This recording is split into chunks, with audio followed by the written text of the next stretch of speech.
What's good, YouTube? It's the Miami Football Fanatic here again, and just in today's video, I just want to go over some news and notes regarding the Dolphins and just some things that have transpired over the past day or so.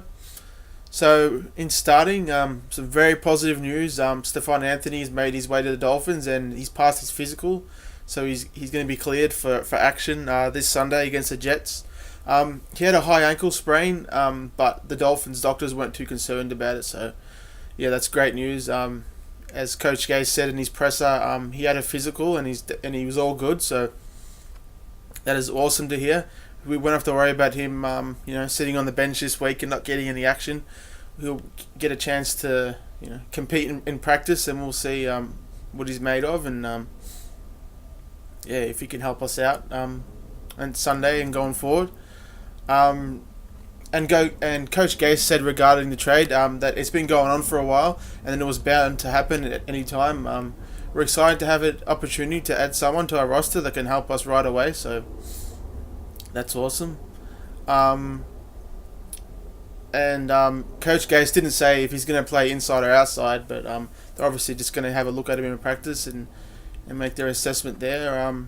In my opinion, I think that he'll start out at Sam linebacker, and they'll go forward from there and see how he does after that. Sam linebacker is definitely much more easier to play than the other two positions. Mike linebacker being middle linebacker, and the Will linebacker, the other outside linebacking spot. The Sam linebacking position just pretty much requires the player to be up on the line of scrimmage and just plug running holes and rush the passer. So that's definitely something that Stephone Anthony can do.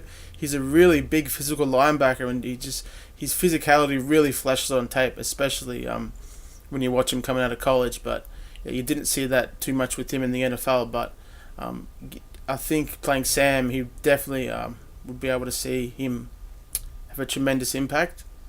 And playing at Sam linebacker only just requires him to defend what's in front of him. It doesn't require him to drop back into coverage much and go backwards, which is definitely something I didn't see him do well on tape. So with him just using that size and power he has, he'll definitely be a great addition to the linebacking core. The trade is obviously a direct result of the Lawrence Timmons suspension, but Coach Gase did say that the negotiations for the trade were taking place prior to the suspension. So yeah, take that as you may.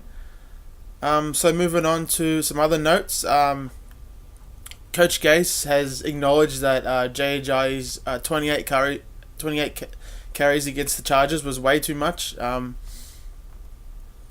He said that the reason why his snaps are so high is because we have tremendous faith in him, and he hopes that as the season goes on that they can move guys in and out like Damian Williams or Kenyon Drake. But he said that he's just incredibly hard to take out of the game because something positive happens every time he gets his hands on the ball. But he's aware that's a lot of carries.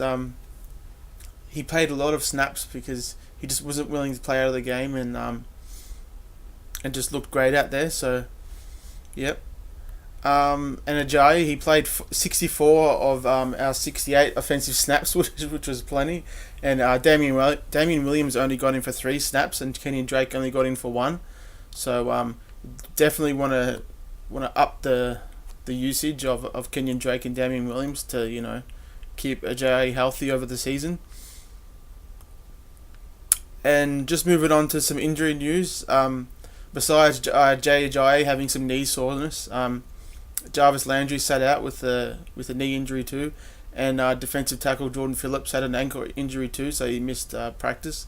And Coach Gase acknowledged that the reason why Davin Gottschall played more than Phillips in the season opener was because of Phillips' ankle injury. He said that Jordan Phillips played well when he played on Sunday. He did a good job. He did his job they needed to do, and it was nice to see him fighting through that. Receiver Devontae Parker was limited with an ankle injury. Center Mike Pouncey sat out with a hip, which is what they're going to be doing all season. Just one day off and one day on for Mike Pouncey, and also Williams, who I'm presuming is Damian Williams, was limited with a rib injury.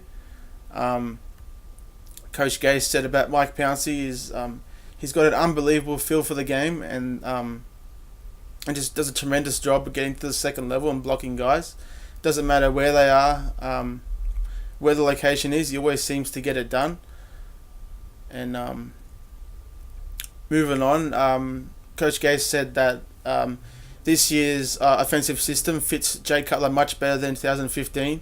He said coming from Denver, they ran more of a vertical offense, so there was a lot less play actions and outside running zones. So it was a way different scheme. So this year's 2017 system is definitely going to suit Jay Cutler much better. Cutler said today that he's incredibly comfortable in our offensive system, partly because of our skill position players. He said that our talented receivers can make any system look good, so that's awesome to hear. Definitely hoping that means that he's going to have a great year. Okay, so moving on to some Jets news. The Jets' injury report. They've had many players were non-participants today. That includes wide receiver Robert Anderson with a knee injury, linebacker Freddie Bishop with an ankle injury, offensive lineman Jonathan Harrison has a concussion, tight end Jordan Leggett, knee, tight end Neil Sterling with an ankle injury. So they're very thin at tight end, and also another injury for a tight end, Eric Tomlinson, elbow injury. Also, defensive lineman Muhammad Wilkerson, shoulder injury, didn't participate, and offensive lineman Brian Winters, abdomen injury. So, yeah, they've got many players didn't participate. So hopefully most of those don't play. And also the full participants were Calvin Beecham, James Carpenter, Bruce Carter, Matt Forte, Steve McClendon, and Leonard Williams. So they've got a couple of players there that will probably be back for the action on Sunday. So yeah, like I've said in my previous couple of videos, definitely think we're going to go up to the Meadowlands and get this win. The Jets are just overmatched in many places, and they've given up over 5 yards per carry with their run defense. So I'm thinking JHI is going to have another over 100-yard game. So should be great, and I think the weapons will be firing all cylinders, and Jay Cutler will be slinging it around like the good old days. Alrighty guys, I'll see you in the next video. Fins up, folks.